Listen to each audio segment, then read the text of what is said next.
మహిళా నాయకురాళ్ళందరికీ కూడా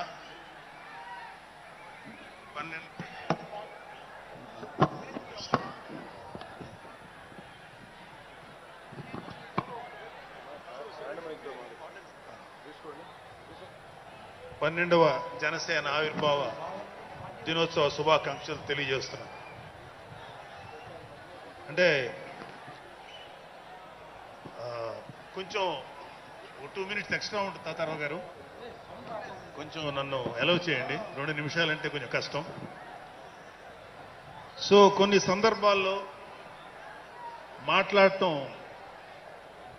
మాటలు కరువు అవుతాయి, ఏం మాట్లాడాలో అర్థం కాదు. ఎందుకంటే ఒక సంవత్సరం దాదాపు 9 నెలలు 10 నెలల క్రితం మనం అధికారంలో లేవు. అప్పుడు మనకి ఎలాంటి విషయాన్నైనా ఏ విషయాన్నైనా తీవ్రంగా మాట్లాడగలిగేటువంటి శక్తి ఉంది. కానీ ఇప్పుడు అధికారం వచ్చిన తర్వాత మనం ఒళ్ళు దగ్గర పెట్టుకొని చాలా కేర్ఫుల్గా ఉండాలి. అలా ఒళ్ళు దగ్గర పెట్టుకోకుండా నోటికి వచ్చినట్లు మాట్లాడితే ఏం జరుగుతుందో మనందరం కళ్ళారా చూస్తున్నాం. ఇవాళ అహంకారం తలకెక్కి నోటికొచ్చినట్లు మాట్లాడి చిన్న పెద్ద తేడా లేకుండా బిహేవ్ చేసినటువంటి మాట్లాడినటువంటి కొంతమంది ప్రతిపక్ష అని చెప్పలేములేండి, ప్రతిపక్షం లేదు కదా, నాయకులకి ఏం జరిగిందో తెలుసుకున్నాం. కాబట్టి ప్రతి మాట ఆచితూచి మాట్లాడాలి. సో అందుకని కొంచెం అది కూడా కాకుండా మేమందరం కూడా మాకు కొన్ని లిమిటేషన్స్ ఉన్నాయి. మన ప్రెసిడెంట్ గారు ఏమాత్రం ఒక మాట తేడాగా మాట్లాడినా ఒక ఏ విధంగానూ స్పేర్ చేయనటువంటి వ్యక్తి, ఒక డిసిప్లైన్డ్ లీడర్ ఆయన. సో ఆయన ఆధ్వర్యంలో చాలా జాగ్రత్తగా పనిచేస్తాం, జాగ్రత్తగా మాట్లాడతాం. Thank you very much. అసలు ఒక 12 సంవత్సరాల కాలం అంటే మన హిందూ సాంప్రదాయంలో 12 సంవత్సరాలకి ఒక ప్రత్యేకత ఉంది. మన కృష్ణ గోదావరి లాంటి నదులకి పుష్కరాలు జరుగుతుంటాయి, చాలా పవిత్రమైన రోజులు అవి. అలాగా మిగతా అన్ని ఆవిర్భావ సభలు ఒక ఎత్తు అయితే ఈ 12వ ఆవిర్భావ సభ ఒక నదికి వచ్చిన పుష్కరాలు ఎంత పవిత్రమైనయో అంత గొప్ప రోజు ఈరోజు. సో ఈ అవకాశం మనకి ఇచ్చినటువంటి పవన్ కళ్యాణ్ గారికి మనం అందరూ సదా కృతజ్ఞులై ఉండాలి. ఇప్పుడు పవన్ కళ్యాణ్ గారు ఆయన సాధించినటువంటి సక్సెస్, ఆయన సాధించినటువంటి విజయం మనం ప్రత్యేకంగా చెప్పుకోకర్లా. 100కి 100% స్ట్రైక్ రేట్ తోటి ఆయన విజయాన్ని, అద్భుతమైన విజయాన్ని సాధించడంతో పాటు అటు రాష్ట్రంలోనూ దేశంలోనూ ప్రభుత్వాలు నిలబెట్టడానికి ఒక వెన్నెముగ్గా నిలిచారు. సో ఆయన గురించి ప్రత్యేకంగా ఏమీ మాట్లాడక్కర్లేదు, ఎందుకంటే చాలా మంది చాలాసార్లు మాట్లాడుతున్నారు. మనం తెల్లారులేస్తే టీవీల్లో అన్ని చోట్ల చూస్తున్నాం. ఆయన తీసుకున్నటువంటి Panchayati Raj, water works, forest department ఎంత ఎఫిషియెంట్గా పనిచేస్తున్నారో, అలాగే మన మినిస్టర్లు తీసుకున్నటువంటి ముఖ్యమైన శాఖలన్నీ కూడా ఎంత ఎఫిషియెంట్గా పనిచేస్తారో మనందరం చూస్తున్నాం. సో స్పెసిఫిక్గా కళ్యాణ్ బాబు గారు ఎంత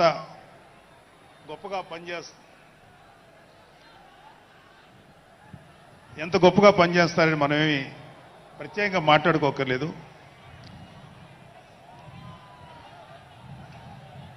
సో అయితే ఎన్ని మాట్లాడినా ఒక విషయం అయితే మనం మాట్లాడుకోవాలి.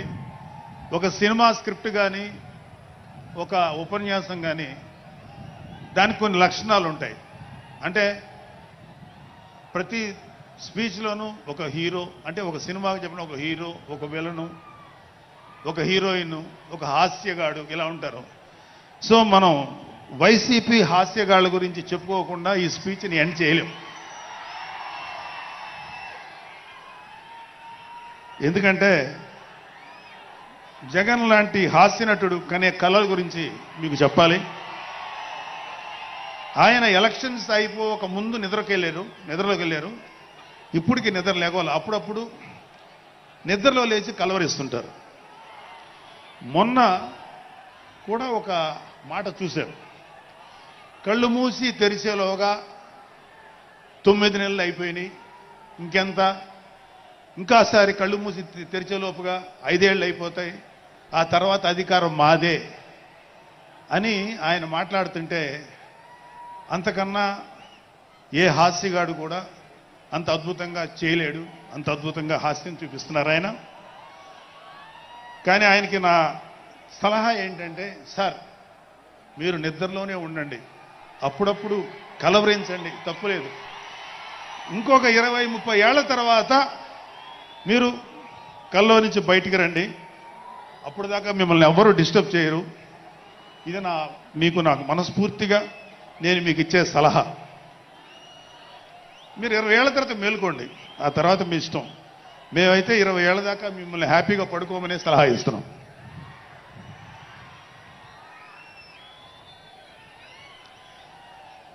సో ఆంధ్రప్రదేశ్లో పవన్ కళ్యాణ్ గారి యొక్క చొరవతోటి ఏర్పాడైనటువంటి ఈ కూటమి ప్రభుత్వం ఎన్ని చోట్ల ఎంత పెద్ద సక్సెస్ అయిందో, ఎంత 164 సీట్లు సాధించే దిశగా ఆయన ఎంత కష్టపడ్డారో మనందరికీ తెలుసు. అయితే మా అదృష్టం ఏంటంటే ఇక్కడ పిఠాపురంలో జరుగుతుంది కాబట్టి పిఠాపురంలో ఎలక్షన్స్ ఎలా జరిగినాయో ఒక 2 మాటలు చెప్పకపోతే, నేను పిఠాపురంలో పనిచేసి పిఠాపురం అభిమానుల యొక్క అభిమానాన్ని చూరుకున్న పవన్ కళ్యాణ్ గారికి, అలాగే పిఠాపురం యొక్క జనసైనికులకి, పౌరులకి నేను కృతజ్ఞత చూపించినట్టు అవుతుంది. సో వాళ్ళ కోసం ఈ 2 మాటలు మాట్లాడుతున్నాం. సో పవన్ కళ్యాణ్ గారు పిఠాపురంలో మమ్మల్ని పనిచేయమన్నారు. అంటే నన్ను, మా ఫ్రెండ్ అజయ్ గారిని, అలాగే మర్రెడ్డి గారిని, రత్నం గారిని, శంకర్ గౌడు, మహేంద్ర, పంచకర్ల సందీపు, ఇలా మాకందరికీ పిఠాపురంలో పనిచేసే అవకాశం ఇచ్చారు. మేము పని మొదలెట్టిన తర్వాత మాకు అర్థమైంది ఏంటంటే,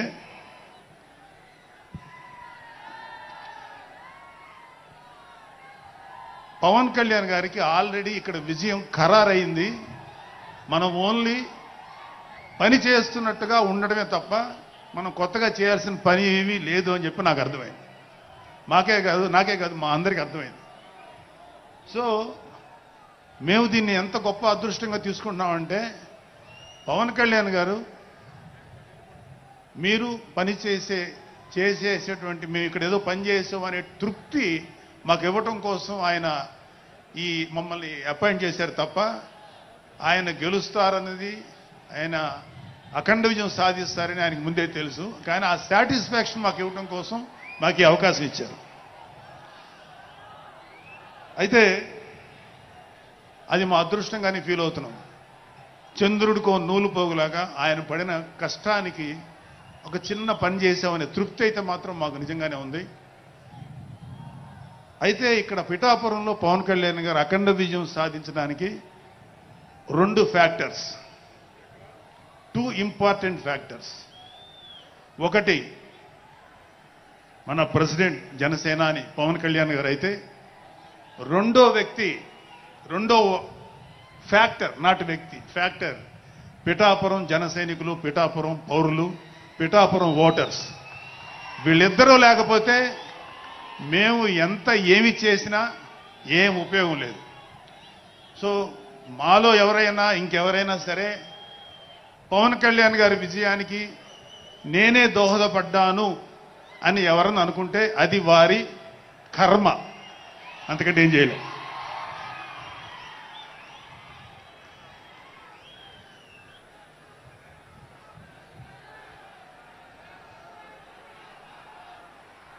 సో ఇక్కడ మన ప్రెసిడెంట్ పవన్ కళ్యాణ్ గారికి ఆయన గురించి చెప్పడానికి ఒక ఇంపార్టెంట్ విషయం చెప్పాలి. అది ఏంటంటే, మొన్న ఈ మధ్యన మా అమ్మగారితో మాట్లాడుతున్నప్పుడు మా కళ్యాణ్ బాబు గురించి ఒక మాట వచ్చింది. యాక్చువల్గా ఇక్కడ నేను ఒక అన్నగా మాట్లాడకూడదు, కానీ నేను ఒక పార్టీ జనరల్ సెక్రటరీగా మాట్లాడాల్సి వచ్చినా కూడా ఒక అన్నగా ఈ ఒక్క విషయం నేను చొరవ తీసుకుని మాట్లాడాలి. సో మా అమ్మని అడిగాను, అంటే ఆవిడ నాతో చాలా ఫ్రెండ్లీగా ఉంటుంది. ఆవిడని అడిగా, ఏదో మాటల్లో వచ్చింది, అమ్మ మమ్మల్ని అంటే ఏ తల్లి అయినా ఒక ఆడతల్లి ఒక స్త్రీమూర్తి బిడ్డను కనేటప్పుడు చాలా నొప్పులు పడుతుంది, అదొక పునర్జన్మ అంటారు. అలాంటిది నేను మా అమ్మని అడిగా, నేను పుట్టినప్పుడు ఏమన్నా పెయిన్స్ అనుభవించావమ్మా అని.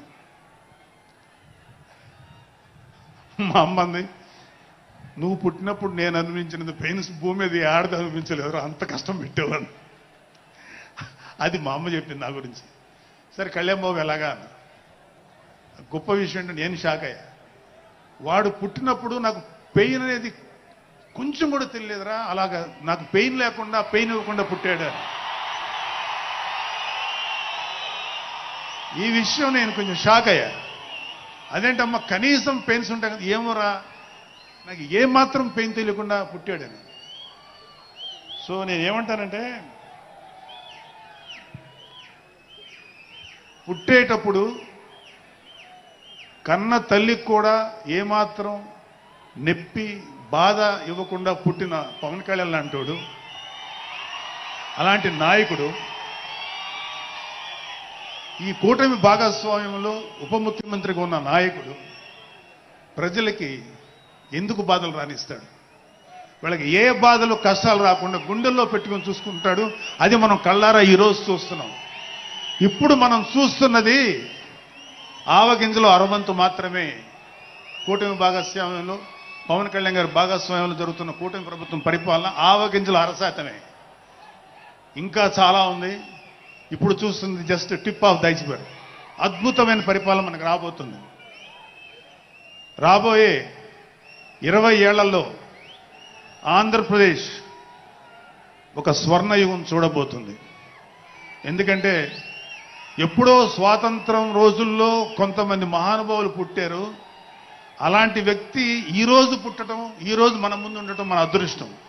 అలాంటి వ్యక్తి దగ్గర పని చేయడానికి ఇగో ఈ స్టేజ్ మీద ఉన్న ప్రతి ఒక్కళ్ళం గర్వంగా ఫీల్ అవుతున్నాం.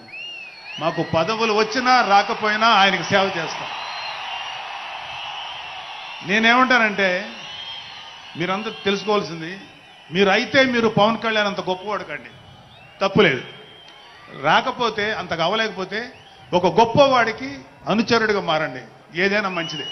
నేను ఆ పని చేశాను. రెండో పని, పవన్ కళ్యాణ్ గారు అంత గొప్పగా నేను అయ్యే దమ్ము లేదు, కానీ ఆయనకి అనుచరుడిగా మాత్రం నాకు అవకాశం ఇచ్చారు. అది నేను చాలా సంతోషపడతాను. ఎందుకంటే ఇవాళ కళ్యాణ్ బాబు లాంటి వ్యక్తి, ఇక్కడ ఉన్నటువంటి మా నాయకులు ఎవరైనా సరే, మేము చూస్తున్నది కేవలం ఒక జనరేషన్ కాదు, రాబోయే 3-4 జనరేషన్స్. అంటే మీరు, మీ పిల్లలు, మీ గ్రాండ్ చిల్డ్రన్ ఎంత మంచి ప్రపంచాన్ని చూడాలి, ఎంత మంచి జీవితాన్ని చూడాలి, ఎంత చక్కటి అవకాశాలు రావాలి అనేటువంటి ఆలోచనతోటే ముందుకెళ్తున్నాం. ఖచ్చితంగా రాబోయే 20 ఏళ్లలో ఇది జరిగి తీరుతుంది.